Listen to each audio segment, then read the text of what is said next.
हाँ सही है। नमस्कार, मैं शुभम त्रिपाठी और आप देख रहे हैं टाइम्स ऑफ इंडिया। चुनाव आ चुके हैं, 2024 के चुनाव एकदम नजदीक हैं और आप देखिए ये बेहतरीन साइकिल पे ही प्रमोशन शुरू हो गया है समाजवादी पार्टी का। रास्ते में मिले हमें, ये नौसड़ के रास्ते पे मिले गोरखपुर, और हम इनसे जानने की कोशिश करेंगे कि इस पूरी यात्रा का क्या मतलब है। और आप यहाँ देख सकते हैं ये पूरी चीज़ें इन्होंने अपना लिखा हुआ है कन्हैया निषाद कुशीनगर के ये रहने वाले हैं और इनको साइकिल मैन भी कहा जाता है। और कब से ये सारी चीज़ें तो सरकार महोदय, सबसे पहले तो आपके चैनल के माध्यम से आपके जितने भी दर्शक हैं सभी लोगों का मेरा नमस्कार।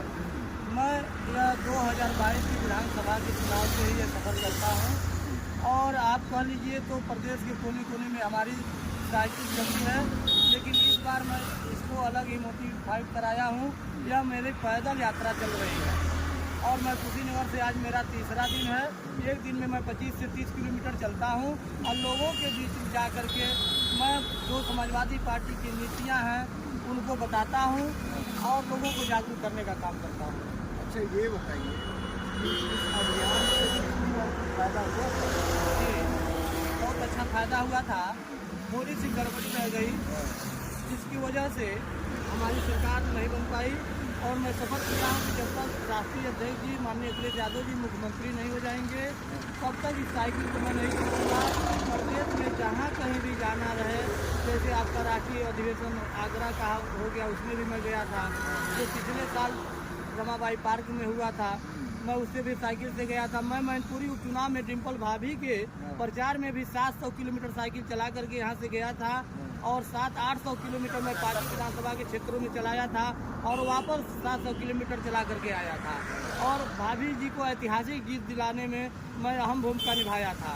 उसके बाद अभी देख सकते हैं आप घोसी का जो चुनाव हुआ था जिसमें सुधाकर सिंह जी विजयी हुए हैं, मैं वहाँ 1 महीने तक इस साइकिल को गांव-गांव में चलाया था।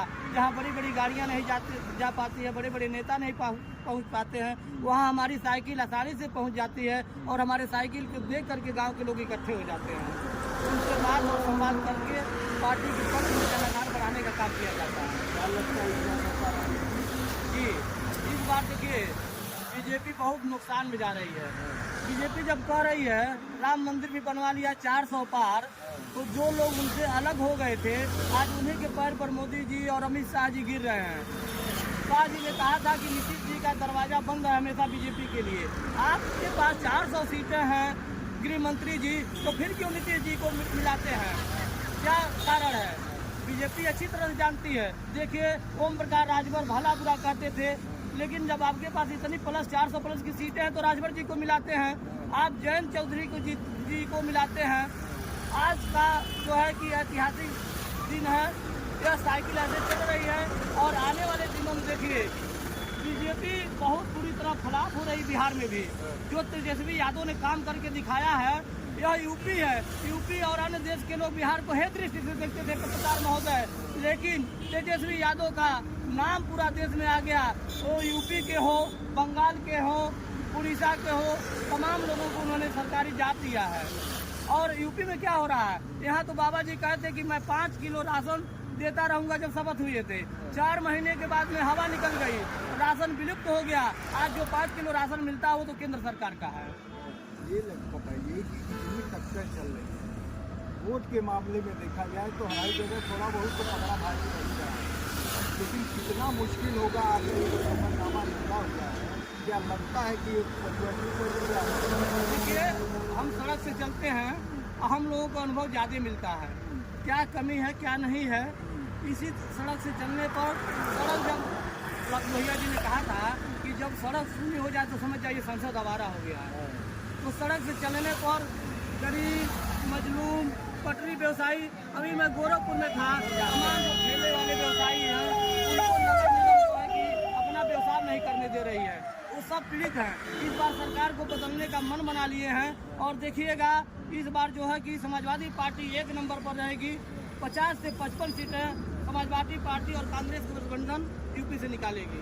ये बताइए यहाँ पर समर्थन अभी संकट तिवारी के घर पे छापा भी पड़ा 5 बजे सुबह से तो ये क्या लग रहा है आपको कि ये किस तरीके से विकास कर?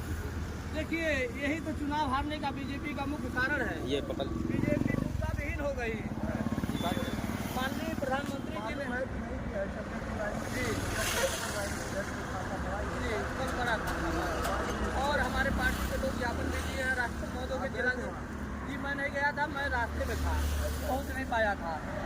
मोदी जी यही कह करके आए थे कि हर साल मैं 2 करोड़ लोगों को रोजगार दूंगा, 100 स्मार्ट सिटी बनाऊंगा, जो है कि विदेश से काला धन ले आऊँगा और जो है कि महंगाई को कम करूँगा, डीजल पेट्रोल जितने भी हैं और हवाई चप्पल पहनने वाले को हवाई जहाज में बैठाऊँगा। गोरखपुर का विकास तो दिख रहा है थोड़ा बहुत, क्या कहेंगे निष्पक्ष होकर बताइए जी। मैं किसी पार्टी से नहीं, गोरखपुर में क्या विकास हुआ कुछ आप कहना चाहिए? देखिए, विकास तो चल ही रहा है। माननीय अखिलेश यादव की पटरी पर लाए दी जाए, उस सड़क की बात हो, चाहे किसी भी कल कारखाने की बात हो, लेकिन रोजगार के मामले में तो सबसे सुन रहा आपका गोरखपुर भी। बता दे कोई कि हमें रोजगार तो बाबा जी जब देखिए जब उनका कोई वैकेंसी निकलती है तो उसका पर्चा लीक हो जाता है।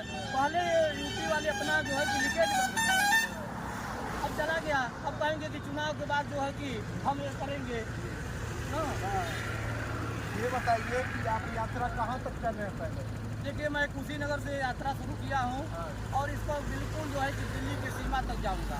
मैं ऐसे ही जी मैनपुरी जाऊँगा, कन्नौज जाऊँगा, फिरोजाबाद जाऊँगा, गाजियाबाद होते हुए पूरा यूपी का हमारा भ्रमण है। और जब तक अखिलेश यादव जी प्रधानमंत्री मुख्यमंत्री नहीं बन जाते हैं, ये सफर कभी रुकने वाला नहीं है। मुख्यमंत्री बनाना है कि प्रधानमंत्री बनाना है? पहले तो प्रधानमंत्री का दौर चल रहा है। देखिए, जितनी सीटें हम लोगों की आएगी बहुत अच्छे योग्य हैं, उससे अच्छा कोई नेता नहीं हो सकता। राहुल गांधी भी हैं, मान लीजिए बड़ी पार्टी अगर समर्थन में और ये एक पूरा समूह बन रहा है, सब पार्टी होता है कहते हैं, तो क्या उनको लगता है कि उनको प्रधानमंत्री बनाना चाहिए कि नहीं बनाना चाहिए? अखिलेश यादव जी बहुत बड़े दिल के नेता हैं, वो कभी पद के लिए उतना इच्छुक नहीं रहते हैं, लोगों को मिला करके चलते हैं। देखिए, जब उनके पिताजी माननीय हम लोगों के नेताजी केंद्र में प्रधानमंत्री बन रहे थे, लेकिन उस समय लालू जी और शरद यादव जी ने विरोध कर दिया तो प्रधानमंत्री नहीं बन सके, लेकिन रक्षा मंत्री बने थे। और जब वो रक्षा मंत्री बने थे तो किसान के लड़के थे। किसान का ही लड़का समझ सकता है कि देश का जवान और देश का किसान कैसे जो है कि मेहनत करके दिन रात एक किसान जो है कि धरती के सीने को चीर करके गेहूं गन्ना अनाज पैदा करता है और जवान रातों रात सीमा पर जागता है तो देश के लोग चैन से सोते हैं। वो जवान जब शहीद होता था तो उनकी पार्थिव शरीर जो है कि गांव नहीं आ पाती थी, उनकी टोपी आता था, कोई निशानी आता था, लेकिन नेताजी के जहन में था, रक्षा मंत्री बने और उसी दिन से उन्होंने कानून पारित किया कि कोई भी सीमा पर शहीद होगा तो उसकी पार्थिव शरीर जो है कि उसके घर जाएगी और उस जिले का जिला अधिकारी, एसडीएम, कोतवाल सब लोग जाएंगे, उसकी सलामी देंगे और राजकीय सम्मान के साथ अंतिम संस्कार होगा और उसके बच्चे की पढ़ाई और मिठाई का सारा खर्च जो है कि सरकार उठाएगी। अच्छा, एक बात बताइए, अभी आपने राम मंदिर का मैं किसी पॉलिटिकल पार्टी के हिसाब से नहीं पूछ रहा हूँ, हिंदू और सनातनी होने के नाते पूछ रहा हूँ कि क्या ये बेहतर था कि इसमें भी कुछ राजनीति? देखिए, बीजेपी हर जगह राजनीति करती है। भगवान राम सबके हैं, वो जो है कि आस्था के हैं। भगवान राम में मैं भी आस्था रखता हूँ, सभी लोग रखते हैं, लेकिन भगवान जिसको बुलाएंगे तो खुद पहुँच जाएगा। तो भाजपा के लोग क्यों किसी को बुलाएंगे? नहीं, बुलाया गया और जो भी किया गया वो कम से कम पार्टी ने इतना तो सोचा कि बुलावा दिया जाए अपनी पार्टी को। आप समझाना चाहिए। जी, आप पत्रकार हैं और आप जानते हैं कि इस देश का प्रथम नागरिक कौन है? प्रथम नागरिक राष्ट्रपति महोदया हैं। क्या उनको बुलाया गया? नहीं बुलाया गया। जब देश के प्रथम नागरिक जो है उनको नहीं बुलाया गया और जो भाजपा के गृह मंत्री नहीं, इसीलिए नहीं गए, तो भाजपा ये भी तो सोचा मैं उनको क्यों नहीं बुलाया। जाएंगे, शिवपाल जी भी जाएंगे, अखिलेश जी भी जाएंगे, सब लोग जाएंगे और जी जब बुलावा आएगा। जी, मोदी जी ऐसे झूठा थोड़ी कोई है। हम तो यूपी से हैं, आप भी यूपी से हैं। आप बता दीजिए कि कभी गंगा मैया ने आपको बुलाया है हमारे यूपी, लेकिन वो तो कई प्रांतों से दूर रहते हो, गुजरात से जब आए तो कहे हमें तो माँ गंगा मैया ने बुलाया है, हमें तो कभी नहीं बुलाया। वो झूठ बोलने का काम करते हैं, जुमला फेंकते हैं, धर्म के नाम पर लोगों को लड़ा रहे हैं और भुलवा रहे हैं। मुद्दे पर कभी वो बात ही नहीं किए। आज किसान देखिए दिल्ली को कूच कर रहा था, तमाम दिक्कतें हैं। वो कहे थे किसानों की आय 2 गुनी करूंगा, लेकिन लागत ही 2 गुनी कर दिया। तो किसान जब तक खुशहाल नहीं होगा, देश खुशहाल हो ही नहीं सकता। अच्छा, एक देखा जाता है बात, जब भी समाजवादी पार्टी आती है, आप रैली कर रहे हैं, सब कुछ है, तब हम समर्पित है, तो दिल पे हाथ रख के एक सवाल करिएगा।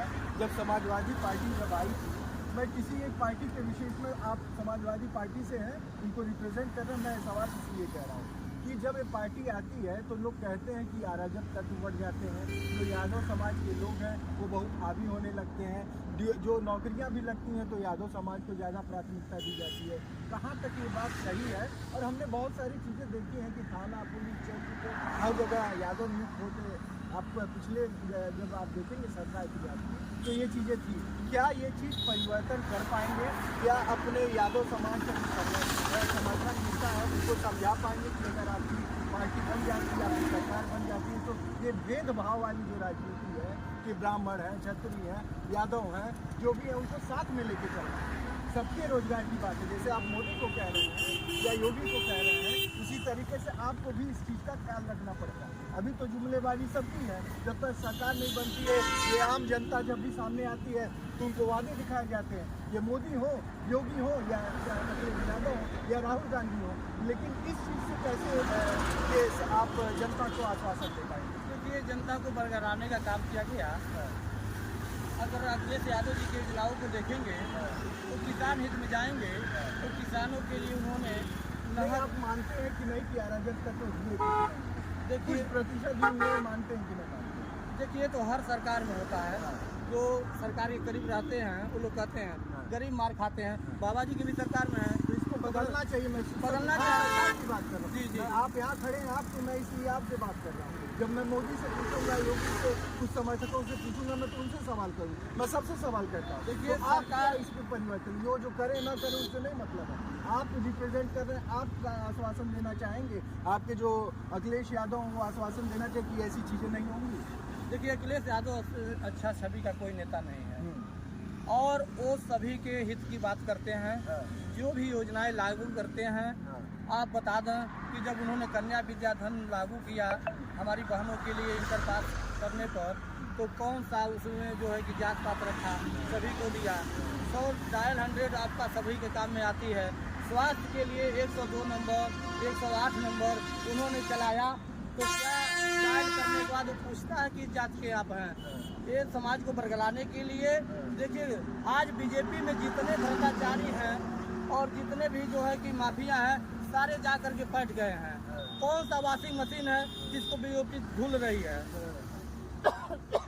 तो बीजेपी सबसे जो है कि हाईजेक कर लिया है मीडिया को। हो आप भी स्वतंत्र नहीं है, कोई भी चैनल स्वतंत्र नहीं है, इसलिए नहीं तो मैं तो वादा कर रहा हूँ आपसे जो बात हुई हो 100% टाइम्स ऑफ हिंद पे मैं कोई मेन स्ट्रीम मीडिया की बात नहीं कर रहा हूँ। मैं ऐसी ग्राउंड रिपोर्टिंग कर रहा हूँ। जो बातें हुई है वो मैं रखूँगा। आपकी दिल की बात है तो मैं जरूर रखूँगा कि जनता है वो अपनी सोच समझ से सरकार बनाए, लेकिन जनता को वो चीज़ मिलनी चाहिए कि नहीं मिलनी चाहिए? बिल्कुल मिलनी चाहिए। आज इसीलिए तो उत्तर प्रदेश का युवा उम्मीद कर रहा है। कोई उम्मीद है तो अखिलेश यादव हैं। बाबा जी को देखिए 7 साल हो गए, अब कोई भी योजना बता दी उत्तर प्रदेश में जिन्होंने लागू किया है। जो भी लोगों को योजनाओं का लाभ मिल रहा है वो केंद्र से है। अखिलेश जी थे तो नीतियाँ बनाते थे। नेता वही है जिसके पास नीति है और जिसके पास नियम है। नेता वही है जिसके पास नीति है, वही नेता है, और जो सत्ता में रहे लोगों की जरूरत को समझे। ये बहुत बढ़िया था। रास्ते में मिले, 69 से हम जा रहे थे और आपको एक तरफ से हम दिखाते हैं, क्योंकि सोलर पैनल भी लगाए हुए हैं। इनकी साइकिल को अगर आप देखेंगे, सोलर पैनल का यहाँ सेटअप लगा हुआ है। ये धूप आ रही है सोलर पैनल पे। और ये बताइए कि इसकी क्या खूबी है? लाइट सब चीज़ जलती है, ये बाजा भी बजता है। तो इससे क्या क्या फायदा होता है? देखिए अभी तो उतना गर्मी नहीं है, रात्रि की खराब मैं करूँगा तो छोटा फैन भी ले लूँगा, लगा लूँगा। क्योंकि मैं योगी और फकीर की तरह से चलने वाला हूँ।